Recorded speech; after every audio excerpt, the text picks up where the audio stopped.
So these oranges have been in the freezer. Here they are in the jelly pan. See they're frozen. And I'm going to cover them in water and boil them up. So the amount of oranges is 1 kilogram, and 1 kilogram or 1.5 kilograms is a manageable amount of oranges to work with. And these oranges become available in the shops in the second half of January and the first half of February. So you need to buy them up and shove them in the freezer.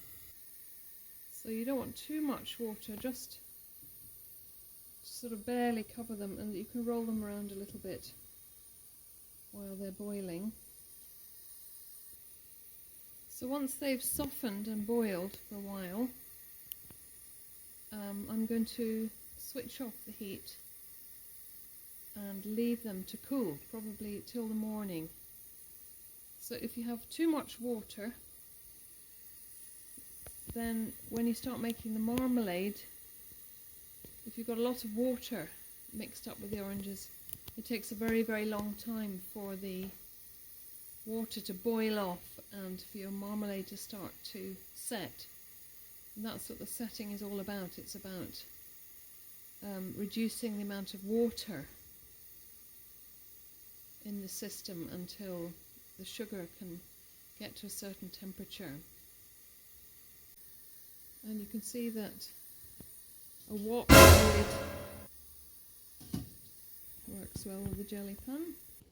So you can see here that I've taken the softened oranges and I'm scooping out the insides into this jug. So everything, pith, pips, everything except the peel, you keep aside in your jug.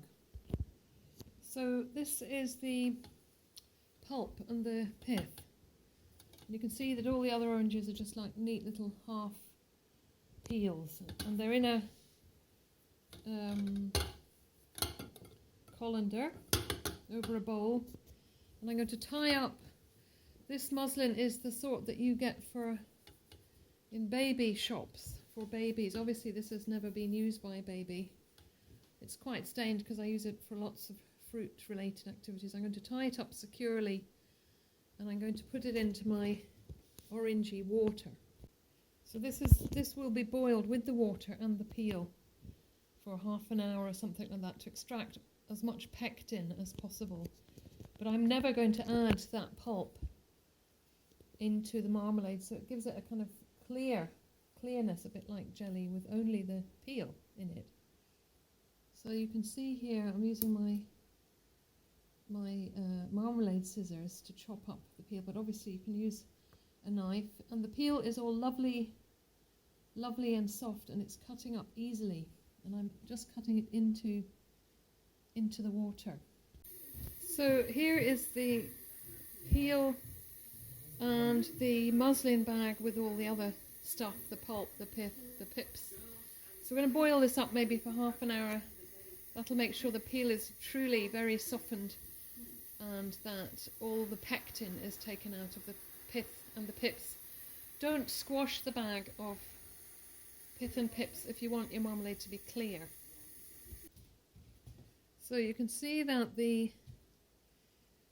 I've now tied my muslin bag onto the handle of the jelly pan, and I'm allowing the pectin-rich liquid to drip off, and I'll leave that until it finishes dripping. I'm not going to squeeze it. If you don't have a jelly pan, you can tie it onto the cupboard of your kitchen unit or something. So once you've got to this stage, you can actually, cool it all down, freeze it, and make the marmalade itself some other time. I've done my dripping of my pectin-rich pulp and pips, etc. They've dripped now into the marmalade peel and water, and now I'm warming that up. I'm not going to boil it or anything. I just want to warm it sufficiently to let my sugar dissolve. And so it's 1 kilogram of Seville oranges, and you'll be horrified to see 2 kilograms of granulated sugar and the juice of a lemon. And the reason for the lemon is that without it, your marmalade isn't going to set. There's something to do with the way the lemon interacts with the pectin, which is a sciencey thing. So you need to put the lemon juice in. So now I'm going to switch off my thing and just kind of let everything dissolve here. Before you start boiling anything hard, this sugar has to be totally dissolved. You can't have any crystals of sugar. And you can see at the back of my spoon now that it's very crystally and gritty. So you have to keep checking the back of your spoon until there's no more little crystals left before you start firing everything up and really boiling off the water to make the marmalade. And another thing that I've done is in the deep freeze are 3 little plates, and that's for testing the marmalade later on. That's all we need to do. Jars in the dishwasher, so you can see little ones for if you're giving a gift, which is a small jar, and then bigger ones for your own use. And here are all the lids. You can only really clean the lids carefully and use discs of kitchen paper on top of the marmalade. There's Brian. But the jars, what I'm going to do later when they've been cleaned in the dishwasher, is you put them into the oven and you switch it on to 100 degrees with your jars inside and then you let it heat up to 100 degrees, and once it's got to 100 degrees leave it for 10 to 15 minutes and then switch the oven off and don't open it until it's time to fill your jars up. Switch off the thing. So you can see from this picture that the boiling marmalade, you switch the marmalade right up and get it to get onto a steady rolling boil, as you can see in this photograph.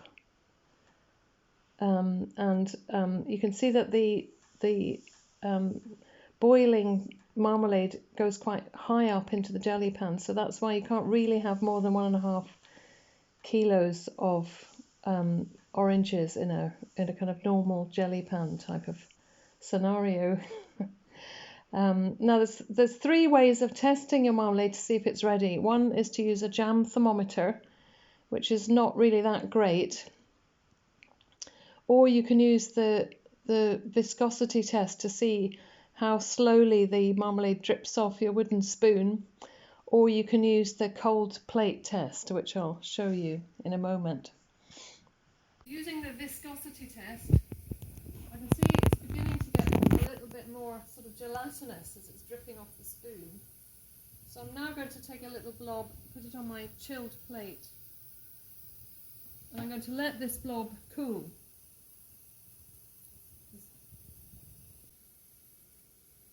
So you can see that when I push, it's sort of nearly cold. When I push it with my finger, it's beginning to wrinkle. We're not quite there yet. So I'm going to give it another couple of minutes. Put this back in the freezer.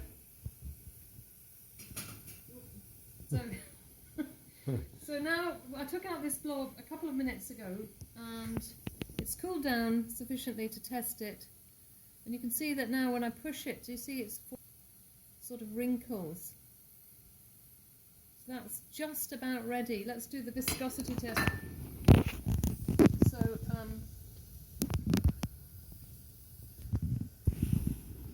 you see it's quite quite slowly dripping off the spoon now.